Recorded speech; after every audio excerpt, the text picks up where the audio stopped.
Good afternoon, everybody. It's a wonderful Wednesday, the 19th of August, and we thank you for joining us this afternoon for the webinar. And I feel like it's almost obligatory in this part of the world to start any sort of a meeting or conversation with some sort of comment about the weather. And so I'll comment, I stepped outside a few minutes ago and the heat is amazing. And so just reminded me of the dog days of summer, which then kind of took me down a track thinking about the dog days of 2020, where the environment seems a little oppressive and the days are long and lots of irritating little flies that are all around. But then was quickly reminded that of another of the saying of the old timers, which is that good and bad come on parallel tracks and show up about the same time often. And so certainly we're hoping that that's the truth for small businesses in the area, that we've certainly had plenty of bad showing up, but certainly excited to see the good that comes out of it and all the hard work that everybody's doing. So as we get started, I wanted to introduce everyone that's on our team. That's on the next slide. And just give a shout out again to everybody that works to bring these calls out every other week.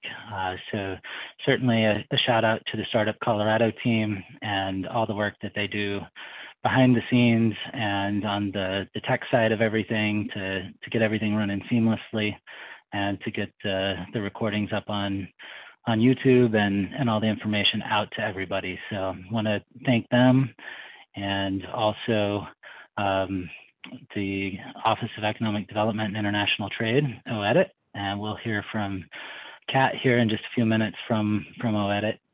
Also the Telluride Foundation, and we've got Bonnie on the call this week. I think it's her first appearance over here on the east side, so certainly appreciate the Telluride Foundation, everything they do. And then Colorado SBDC, and certainly we've got Jamie and Lisa on the call that help co-host this every week. And I generally forget to mention Ogallala Commons, which is who I represent. And if you don't know me, I'm John Whitler. So thank you. And let's go ahead and pop to the next screen. Although we can tell you we're looking forward to talking about finances again today. Certainly the topic of the year. But first we're going to hear from Kat from OEdit. Then Bonnie's going to give us an update on the Telluride Foundation, or from the Telluride Foundation, going to give us an update on the GAP Fund from Energize Colorado, and then Lisa and Jamie will finish up after we hear the latest and greatest on PPP forgiveness from Nicole. So let's go ahead and just jump over to the next slide, and I'll ask Kat to get going and talk to us a little bit about the different grants and alternative funding opportunities. Great, thanks so much, John, and thank you all for joining us today. I know that as small businesses, you're all in sort of a weird limbo right now, right? Between different federal packages that are coming out and just trying to navigate the landscape that if you're in need of funding, what's available to you right now? What are grant options? What are loan options if you're able to take on more debt? If you're looking to expand your business even, or if you're in a startup mode, which is certainly possible as we kind of go through all of these adaptations that are also offering opportunities. So what I wanted to do today was just do kind of a little practical overview of where some of these resources live, and then also give you sort of a curated selection of examples of each type of funding that's part of the funding forest at this point. So basically at OEdit, one of the things that we try to do really early on, at the bottom of the screen there, you just kind of see a screen share from our business resources page for COVID. And that has all of the current funding opportunities, right? So we've talked a lot about Paycheck Protection Program, EIDL loans, those sorts of things. And the bottom one there, the alternative sources of funding, links you to a spreadsheet. And what I really tried to do in this presentation was put on my old small business owner hat and try to figure out how I would go about navigating those. Now that spreadsheet covers the entire state, both rural and metro. And so the easiest thing to do if you're on there is just to download it for yourself and then basically sort it, right, by type of funding. So grant, loan, other, which is usually kind of technical assistance or learning resources, even some venture capital. And then sort it by county and then even by industry. So if you're a restaurant, you would be sort of in the tourism and hospitality. And that helps narrow it down. That said, for this presentation though too, and I know Taylor's going to share that for you, I did create a spreadsheet that was narrowed down to opportunities that just really apply more to Eastern Colorado. So there are a couple that apply to all of Colorado, but all of those that aren't in your sort of Eastern counties are whittled out. So hopefully that makes it a little simpler. So obviously, as you're kind of looking for funding, you've got a couple of different strategies, especially in the grant forum right now. Most of the grants are going to be at the national level, so that's a big pool of people that you're kind of competing for funding with, and how sad that we're all in need and competing for funding with each other, right? So in general, I'm going to go looking at your local resources, seeing what's available locally, because people are going to understand what you're going through. You're probably going to be a little bit more likely to get support than regional and statewide. Again, next level up of support, and then national funding opportunities. Also, when we kind of get to talking about the loan conversation, these are all alternatives if you've kind of exhausted your relationship with your banker. We obviously always say to go to your existing bank and existing credit relationships beforehand. So in the grant landscape, it's constantly changing, as those of you who've probably been trying to watch these things spring up, right? So a lot of grants right now that we're sort of seeing, some of our local city and county governments are able to use some of their CARES funding for small business support, whether that's reimbursing for PPE expenses or adaptation expenses all the way up to business losses. Now, not all communities and counties are able to spend their funding the same way, so it's something that you may want to check in with. But a couple of those that are coming out of CARES Act funding or Community Development Block Grant funding that are open right now in the Eastern region is a Small Business Stabilization Program through Adams County, El Paso County, their Regional Business Relief Fund, and then the Greeley Area Recovery Fund. And that's not just Greeley itself in the city limits, but all surrounding areas. And those grants range, right? Sometimes they're smaller, $1,000, sometimes they're able to give larger support, but it's always best to kind of look and see what your local community might be doing, or any of those business support organizations. On the national level, that's a tough one, right? You're competing across the national platform. They come on, they don't, but one that I was able to find that seems really appropriate to our Colorado small businesses is the Lowe's LISD Small Business Relief Grants. Now, this one isn't open yet. It'll open at the end of the month on August 31st. But the reason that I picked this one is it has a pretty big funding pool, about $55 million, and $30 million of that is for women, minority, and veteran-owned businesses, and then the $20 million of it is for rural businesses. So that's kind of a double edge for us to hopefully be able to leverage a little bit. There are also a number of grants that are available by industry, especially those that have been hard hit. So agriculture and food systems, we've talked a lot about that in the past, what's coming down from the federal side.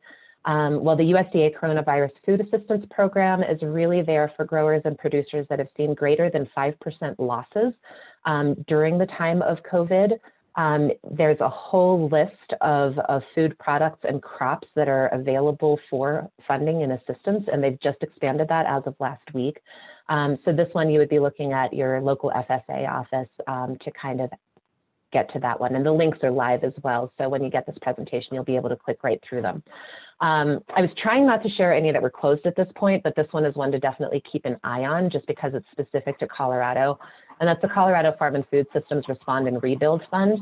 Again, looking at losses from growers, producers throughout the Colorado agriculture industry. And they're really looking at reopening that in the future. Their first round was exhausted pretty quickly, but they've had some more funding come in. And so they're looking at reopening that. So that's a good one to follow. For arts and culture, obviously, we realize that, performing arts, anything from theater all the way to music has really been hit hard by this one. And in your region, there's the COVID-19 Artist Recovery Fund for El Paso and Teller counties. Again, they're all smaller awards, but every little bit helps, and that's one that's still open. And then there's also the Colorado Music Relief Fund that's going to be open at least through the end of the month. I think they extended it to September 10th.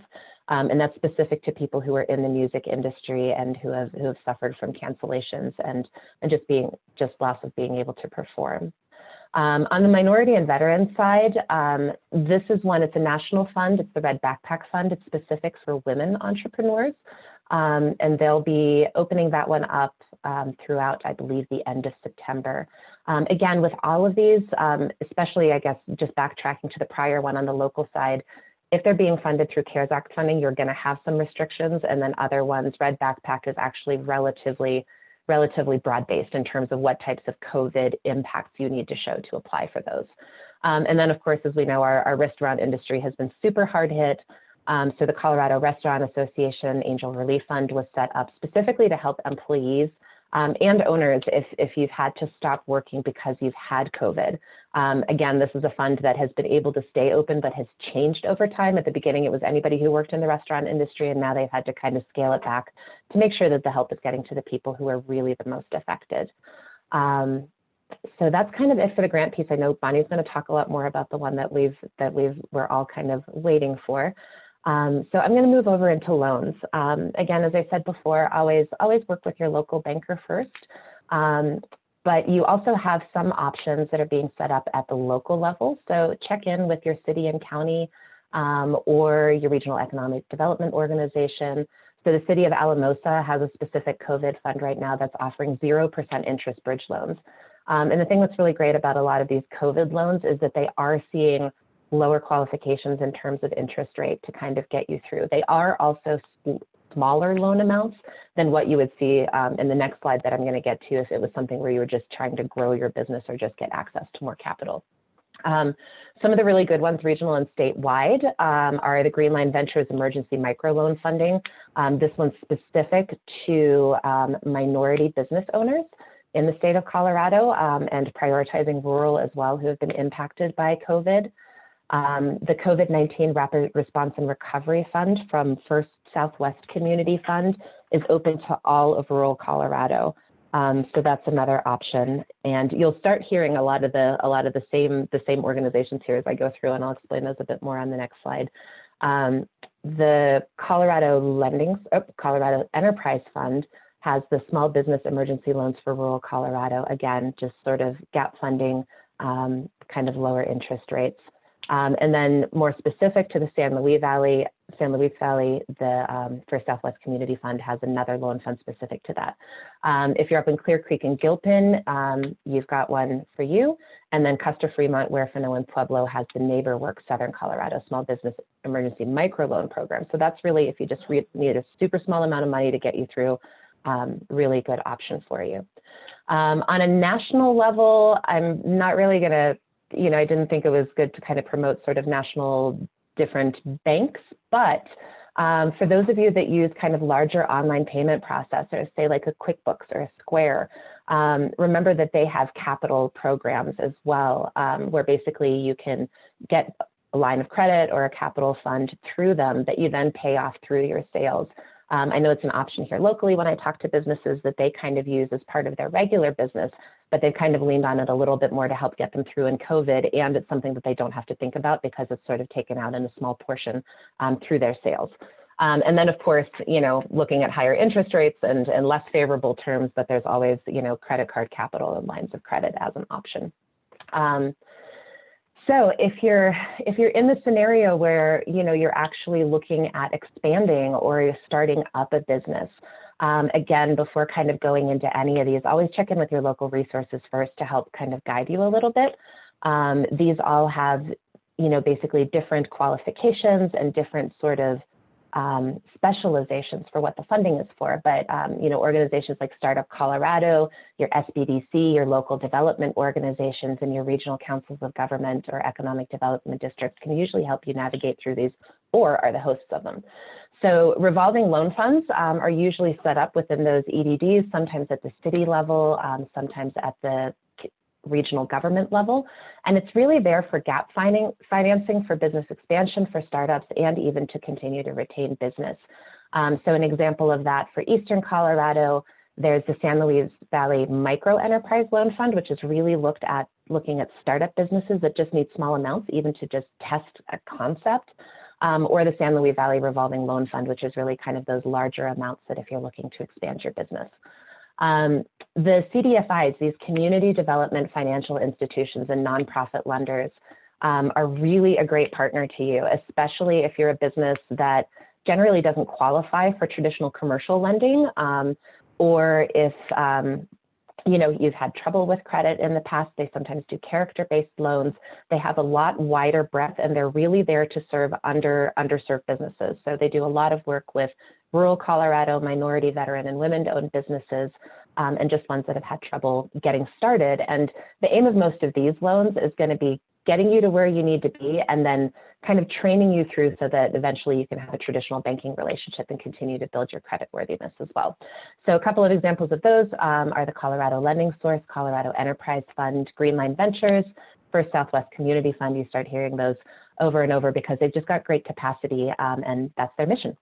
Then on the other side, if you're looking at expanding and looking at private capital investments, look to your local business incubators first. So I'm going to skip down to the second one. An example of that is TechStart in Fremont County. They've got great incubator and accelerator programs for businesses that are thinking of starting. So kind of look around and see if your SBDC can route you to a certain accelerator or incubator.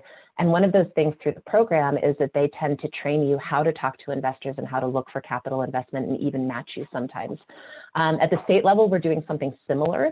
So a lot of our rural counties have opportunity zones within them. At that link for this Opportunity Zone Capital Accelerator Program, you can look at the map and see if where your business is or where you might be thinking of relocating to is in an opportunity zone. This program, they're running about 4 of them.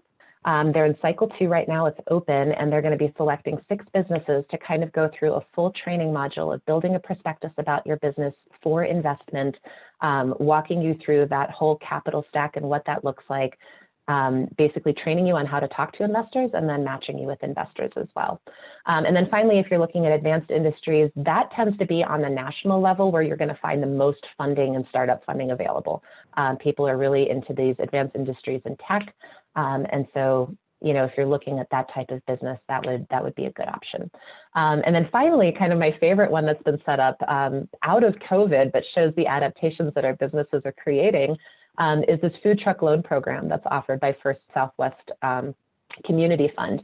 And it's open to all of rural Colorado. And so if you've decided that you either want to expand your restaurant into a food truck option to give you more flexibility, or if a food truck's always been your dream, it's a really reasonable way to kind of get that started.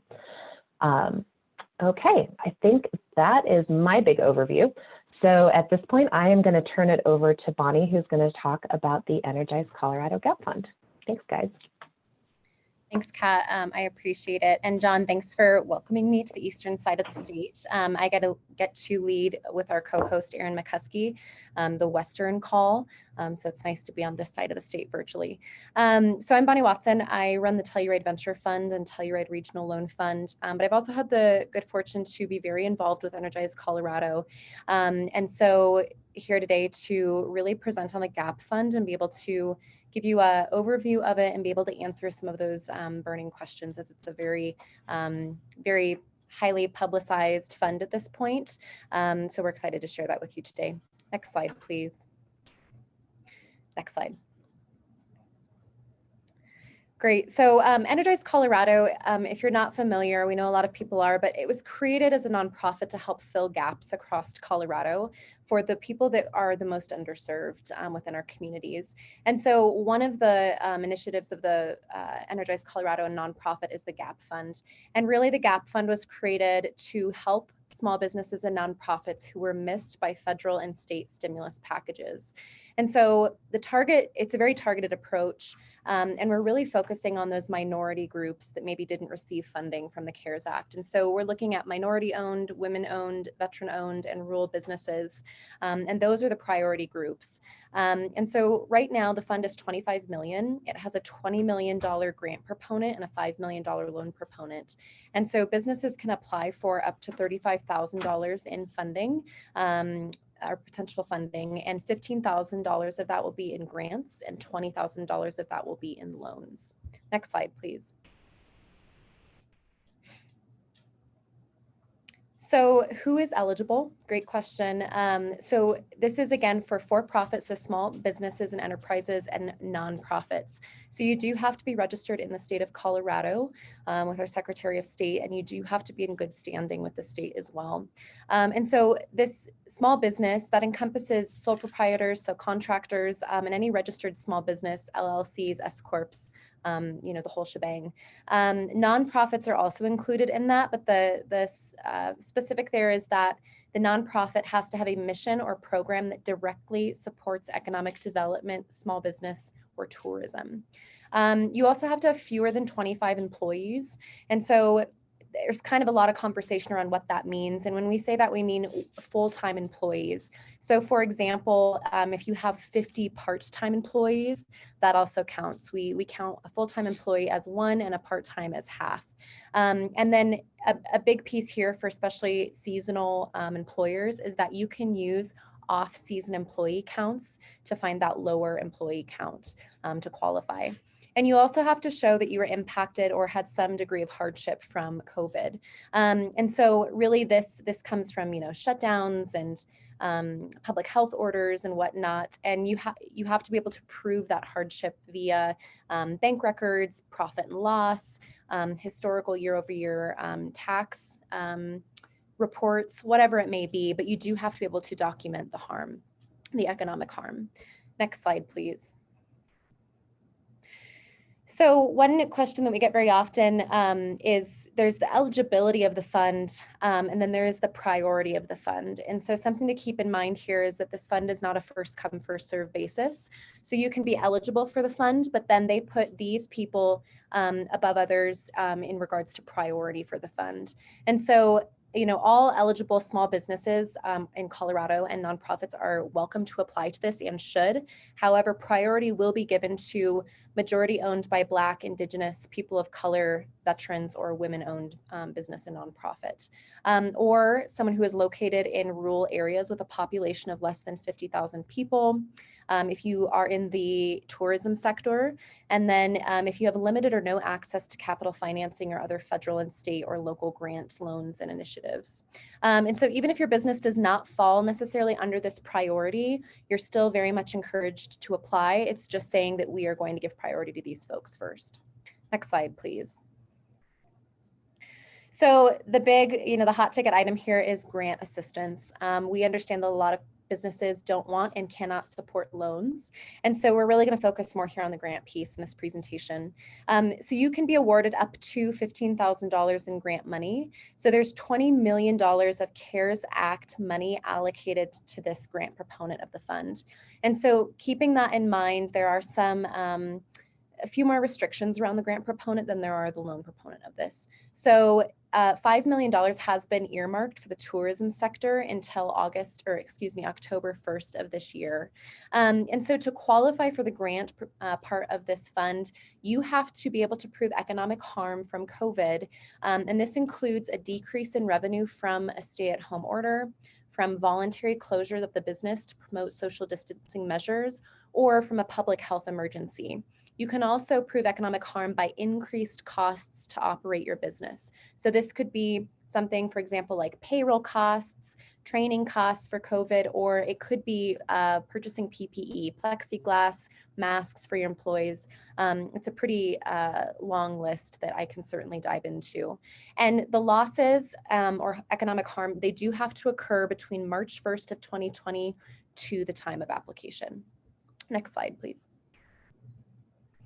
So the loan side of this, the principal amount can be between $5,000 to $20,000, and it is a maturity, excuse me, I'm so sorry.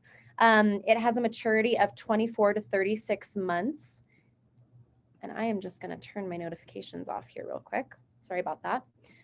So it has a maturity of 24 to 36 months, and the interest rate is on a tiered basis. And so for the first 4 months, your interest rate is 0%. For after 12 months, it's 1%, and then thereafter it's a 1.5% rate. So there's no payment for the first 4 months. And then this is a secured loan, and so it could be a combination of personal guarantor or collateral of the business to secure this. But keep in mind that Energize Colorado, the GAP Fund, has partnered with many nonprofit lenders across the state of Colorado. And so really the loan structure is going to be determined by the individual lender. So this is a little bit more flexible than the grant proponent. And so the big thing here is that loans can be used for both current and future needs for your business. So it's a bit less restrictive than the grant side of this. Next slide, please. So will my business receive assistance? So the application, again, is based on eligibility, and then it is based on priority. And it's not a first come, first serve basis here. So you're going to apply, and you will be partnered with a nonprofit financial assistance provider, or because that network is so large, you may have already worked with one. For example, First Southwest Bank, First Southwest Community Fund. And so if you have worked with a financial provider within the network, you can request to work with them again as you have that working relationship. So something to keep in mind here, if you apply for funding, grants will be offered before loans. But again, this is really depending upon the availability of funds. So the GAP Fund grant side has to be allocated by December 31st of 2020. And so the GAP Fund is going to be paced out. The grant side of it will be paced out. So they'll release, an application date. They'll take so many applications. They'll close the application date, process those applications, and then they'll open up the grant proponent again. And so just kind of keep that in mind. It will be just kind of tranched out till the end of the year. We understand that there are so many deserving businesses in Colorado, and these funds, we don't have enough funds to assist all of the businesses. So just something to keep in mind. Next slide, please. So what is required to apply? Obviously, you do have to be able to document some kind of economic hardship for your business. And again, that is a decrease in revenue from one of the three following orders or multiple, and also an increase in expenses in your business. And so this has to be between between March 1st of 2020 and the application date. And it's kind of different for every business, right? But we want to be flexible with you. You know your business better than we do. And so, for example, if you're a sole proprietor, perhaps it is bank records showing a decrease in revenue, or if it's an increase in expenses, a bank record or P&L showing that, along with a proof of payment with a receipt. It could be point of sale or cash register receipts, tax filings. You could, do your tax filing from last year and do a year-over-year analysis showing the decrease in revenue for this year. Again, we're here to help, and we want to be flexible with you to prove that. Next slide. So how do you apply? So energizecolorado.com/GAP Fund there on the screen is where you go to apply for this. There is not an application date set. We are eagerly anticipating that date, which will roll out very soon, but we don't have that date yet. But you can sign up for email updates. And so go sign up on Energize Colorado, and then when the application process is open, they will go ahead and notify you. So it's one application for both grants and loans. You don't have to do them separately. It is available in multiple languages, obviously including Spanish. So technical assistance, the hotline, and the application are all in Spanish. And you can also apply on your phone as well via mobile. So Energize Colorado on Monday did a webinar called Understanding the GAP Fund. And in that webinar, they did a very deep dive into the application process. And so we're going to share that link with you so that you can watch that. And it's actually out on Energize Colorado right now, where their moderator does a deep dive into the application process. So I'm just going to do a really high level one here, but I urge you to go check that out. So when the application opens, you're going to go ahead and go in and register your account and verify that account. And then you're going to be opened up to what we call the application portal. And so this is a little bit different than a lot of federal care funding that we've seen. There will be a portal where you can actually track your application, where you can change information, upload documents. It's a very live portal. And so once you get in there, you're going to fill out a preliminary application. And really the preliminary application is trying to prove if you actually can qualify through eligibility requirements for this fund. If you do, you will be invited to go ahead and apply for the fund. And so it's a very, step-by-step, very easy to follow application. You'll upload your documents, you'll provide your, evidence for economic hardship. And then the award determination, right now, they're estimating it'll be about 6 weeks from the time of application till the time you hear if you've been awarded or what you have been awarded. So next slide, please. So how can I get help? One of the biggest questions that we get, so we have free technical assistance for the GAP Fund. So you can call this 1-800 number here. They're around 7 days a week from 6 a.m. to 6 p.m. for you. You can always email gapfundsupport@energizecolorado.com if you have any questions. And when you actually apply, there will be live assistance there to help you go through that process. Again, you can chat with a mentor for the application before the application goes live. So check out Energize Colorado's website. They do have mentorship links, GAP Fund, mental health, accessibility and free services there. It's just a wealth of information. And then the resources are also offered in Spanish as well. Next slide. So with all of that being said, I definitely urge people to ask questions in the Q&A, but I'm going to hand it off to Nicole Christensen with Colorado Lending Source to give us an update on PPP and forgiveness. Thanks so much. Thank you. Thank you so much, Bonnie. Thanks everyone that's hosting and making this happen. Again, my name is Nicole Christensen with Colorado Lending Source. Hopefully you've heard from the executive director of our organization, Mike O'Donnell, on these calls previously. He actually lives in Eastern Colorado, and has also lived and worked in downtown Denver. And we kind of flip-flopped because I work and live out in Western Colorado. He was not available this afternoon, and so he did the presentation for Western Colorado earlier, and I'm here on this side of the state virtually as well on behalf of Colorado Lending Source. I actually did used to work out in Eastern Colorado for my organization, and recognized a few names on the participant list that I recognize. So it's good to be here. Colorado Lending Source, just briefly, we're a nonprofit, non-bank lender to small businesses. We've been around for 30 years.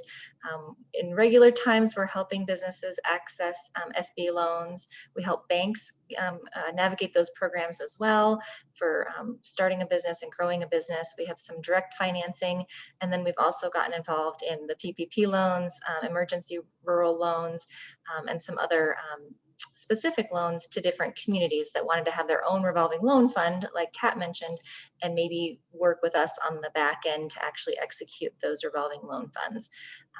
So with that, next slide. Most of what we'll focus on is the PPP program. Just a reminder of what it looked like. The program, just to clarify, is currently not available. I think you remember they opened the program 3 times for additional applications, but it is currently closed. Hard to say if that would come back, but just know that that's not currently available. And then we're now in this forgiveness period. But just to remind you what the loans look like, if you had a PPP loan approved before June 5th, here's the high level of what the loan term, it was 2 years. However, there's now an option for 5 years. So your lender, if they haven't already offered you the 5-year term, you can request that. I imagine that would be approved just fine, and that might be beneficial if it's not fully forgiven, but certainly the goal of the program and everyone involved is to have it be forgiven. There was a covered period for using the funds. However, again, the legislation changed and that additional weeks, up to 24 weeks, is available to you as well. And then this forgiveness application deadline. So in general, we have this concept of this program being the money's out. It was to help pay for payroll to keep folks on or bring folks back. And then at a certain point, the business has to apply with paperwork for forgiveness of that loan, which again is that intention. So they have said, the SBA has said, we have a 10-month time period to apply for forgiveness from the last day of your covered period. So probably everyone on the phone has a different date, but that's in general, there's a good amount of time to get to this forgiveness stage. So next slide. The program was modified shortly after, oh, next slide. Thanks. Thank you. So shortly after it rolled out in April, the program was changed to be even more flexible. And what's not on this slide, but important to remember, is that the percentage of the funds that needs to be used for payroll was decreased to 60%. Again, 60% of the funds must have been used for payroll, and you'll need to document that as part of that forgiveness process. So these were 5-year terms, 24-week covered period, meaning the period that you have to spend the money, and then this 10-month forgiveness application deadline. Okay, so before we go on to the next slides, there's lots of technical stuff here. Just know that this process isn't fully finalized with the SBA. So a lot of lenders, ourselves included, are not currently taking forgiveness applications. So just know that if your lender is not taking a forgiveness application yet, that's because we're still waiting on a few details. And unlike when we first had the money to get out the door, there was a great sense of urgency. We don't have that sense of urgency right now. The loans are going to be on deferral, even if they aren't forgiven. You have this 10-month period to get your forgiveness application into your lender. And then there's a few timeframes after that before the forgiveness is processed. So just know we don't have the same sense of urgency to get all this information in. Certainly we want it to be behind us and we want it to be forgiven, but just know that that's kind of where we're at, is that a lot of lenders are not accepting forgiveness because we want it to be just crystal clear. Unlike the program when it was rolling out, it kept changing. That was frustrating for a lot of folks. We have more time for the forgiveness, so we're going to take that time to really make sure we do it right the first time, and then we don't have to come back to you for more documentation later to get your loan forgiven. So just some high level information to remember here before we go into the details. Also, please be patient with your lenders. They have thousands and thousands of these loans that they will need to get through the forgiveness process. I'd also ask that you really read the directions closely, whether it's the SBA forgiveness form, the bank forgiveness form, what they're looking for documentation. You have the time, and it's in your best interest to get this right the first time. So please, double, triple check what you're filling out when you're reading things. Try to answer them as completely as possible. If you have a note that you want the lender to know, type it in an email, put it on a Word document.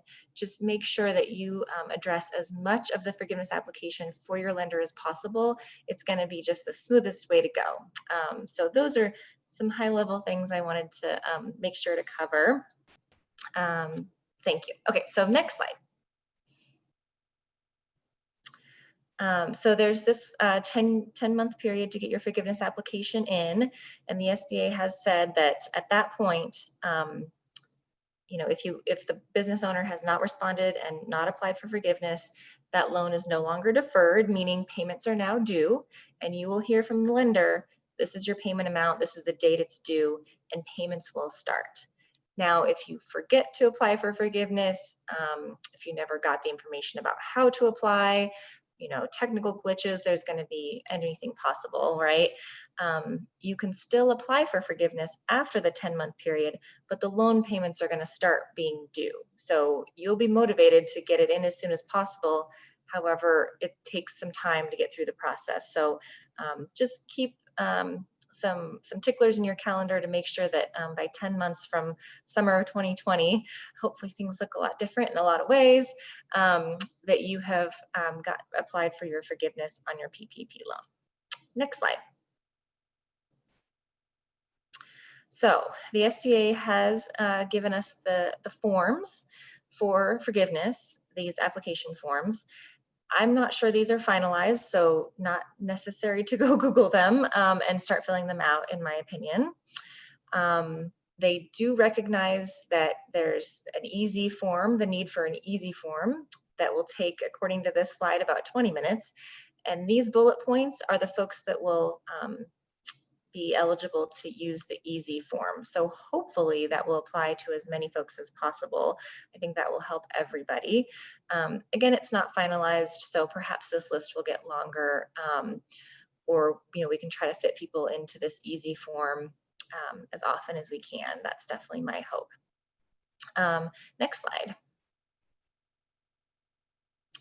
So just so you know, there's several steps to this forgiveness process. There'll be the business owner's application to the lender.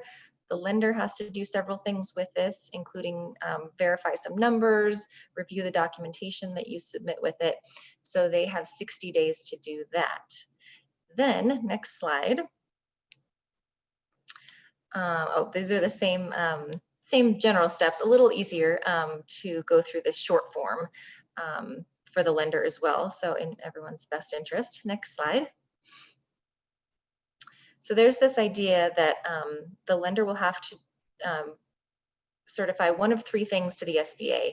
Either the loan is fully forgiven, the loan is partially forgiven, or it's fully not forgiven and all of it is due at the end of the forgiveness determination. So either way, you will have a notification from the lender that some of it has not been deemed forgivable, and they will let you know how much you still owe, and the payments, and when they start. You do have the ability to request a review if partially not forgiven, and it's probably going to be documentation, some question that they were not able to determine in your first application. So be ready for that. If that were to happen, do know that you have the right to have the lender review additional information to address a partial or a full decline of the forgiveness. And hopefully you can get there maybe a second time, but all of this takes time. Next slide. So there is this possibility that none of the money will be forgiven and it would all be due back. You will hear that in writing from your lender as well. And then the payments and due date start time. Again, you have a chance to request a review of the forgiveness. So if you didn't turn in anything, that would be the time to work on that and put it together. But certainly if the money was spent on something that's just not eligible, that would be a clear case where there wouldn't be any re-review of the information. And then next slide. The goal would be the lender to determine that there's full approval of the forgiveness application, so the full balance should be forgiven and no longer due. Then the lender has some steps to take directly with the SBA. And then the SBA has 90 days to review that and get back to them. So just to give you an idea of timelines here, there's this 10-month window to apply for forgiveness. The lender has 60 days to review. SBA has 90 days to respond. So it's going to be a while before you know for sure that your PPP loan is fully forgiven. So just be ready to hang in there. And that's kind of how the process will work. Next slide. There is this idea, this is good for both lenders and business owners to know, that the SBA does plan to audit some of these applications for forgiveness. I think those that are over 2 million, I'm sure no one on the phone or very many in Colorado, but those that had over $2 million PPP loans will for sure have some more scrutiny. It's possible that any business owner could be part of an audit process from the SBA. So please work with your lender on that if that comes up. You'll hear from them. We've got a short time window to get things back to them, to the SBA. There is still a glimmer of hope that next week, when Congress comes back into session, that perhaps they'll strongly consider some sort of automatic forgiveness under a certain threshold, perhaps $150,000 PPP loans and less. There's definitely a lot of support from the banking industry, the lenders, the small business community, I think CPAs. There'd be a lot of support for some sort of automatic forgiveness if you do a certain amount of work. Then hopefully there wouldn't be any coming back and having partial or full declines. So just a side note, hopefully that will still come to fruition. Next slide. So just a little more to know about the process, that after that 90 days that I mentioned, then you will officially have in writing that the loan is fully or partially forgiven, and then you no longer have to have payments kind of in the back of your mind for this PPP loan, or if it's declined, you'll know that as well. Next slide. So just one more thing before we go into questions that I wanted to mention. So this idea of business acquisitions, businesses changing hands with PPP loans in place. So many businesses have PPP loans, and just like every year, folks are buying and selling businesses. So just know that when you're about to buy a business, or if you're preparing to sell your business, anytime in the next probably 12 months at this rate, PPP loans will still be something to consider. So I would recommend, if you're buying a business, asking the seller, what's their PPP loan balance? What documentation do they have for forgiveness? Are they planning to take care of it? I don't know the legal or CPA or accounting ramifications of that, but it's just something to make sure to address. Also, if you're selling your business, make sure to have that in mind when you're pricing it. If you wanted to consider getting your forgiveness application in as soon as possible to start that process with your lender, I would recommend that. If they're accepting applications, there's a bit of a chicken and the egg kind of thing going on here. The other wrinkle is if you are looking to buy a business and you want an SBA loan for that acquisition, the SBA is requiring that PPP loans be paid off. They're not necessarily going to let you wait for forgiveness. So it will hold up a few business acquisitions out there if the buyer is looking to use an SBA 7A loan specifically, and possibly that 504 loan. So something to keep in mind if that applies to you or your business in the next 12 months. Finally, I don't know that we have any questions. So I did want to share a quick update on the EIDL loan, the Economic Injury Disaster Loan. I looked today, there is still, I think, a good amount of funding. I couldn't actually find a number for it, but what I'm hearing in general is that that process is finally working a little smoother. The businesses are eligible for up to $150,000 of working capital. It's pretty flexible, as well as the terms are pretty tremendous. There's the 6-month deferral, 1% interest, and then 30-year repayment. So that would be very attractive if that was something that you haven't applied for yet. I certainly hear from folks that are still trying to get their original application approved, or kind of frustrated with the process because maybe they aren't clearly eligible, or they've fallen in some sort of crack. So I get that that might apply to a few folks, but in general, the EIDL has become a much better process. The SBA is more responsive, and it's something that if you haven't already accessed, that I encourage you to apply. It's online through the SBA directly. So just know that that is still out there. And one thing to know, they do have, they're going to take a lien on your business above, I think, $25,000. They're going to take a UCC loan, UCC lien on your business assets. So we are mentioning that to folks that we know are getting these loans, because anytime in the next 30 years, unless you pay off your EIDL loan, you're going to have a UCC lien on your business assets, and it's something that might come up later that I don't want you to forget about. So if you're going to get your next working capital line of credit, if you're going to get your next bank loan, they might see this and need it to be subordinated. So just maybe a little more technical, but something I just don't want folks to forget, that if they do have an EIDL loan, the lien from the SBA on the business assets will be out there for 30 years. So just don't forget about that for future growth when we're well past this, when 2020 is a distant memory. So with that, I am finally done. I wanted to pass it on to Lisa Hudson with SBDC. Thank you so much, Nicole, Bonnie, Kat. What an amazing wealth of information you've provided today. Now, what I do want to do is open up some time now that we're here at the end, before we go over some last resources, to focus on the Q&A box. So if you've got questions about any of the programs that we spoke about today, make sure you utilize that Q&A. So it does look like we have a question, and this one I believe will go to you, Nicole. The question is, please clarify again, when does the 10-month period begin for the PPP forgiveness application? Yes, so my understanding of that is that 10-month time frame starts on the last day of your covered period. So again, those folks early on had an 8-week covered period with the option for a 24-week covered period. Everyone since June 5th that got a PPP loan has the 24-week covered period. So your actual covered period started right after your disbursement, which means the money from the loan showed up in your account. So really the clock starts for the covered period when the funds arrive in your account. if you do maybe once a month payroll, you can even look at the payroll period that starts after your disbursement. But that's kind of the idea, is that the money will be dispersed into the account. Then there'll be an 8-week or up to 24-week covered period.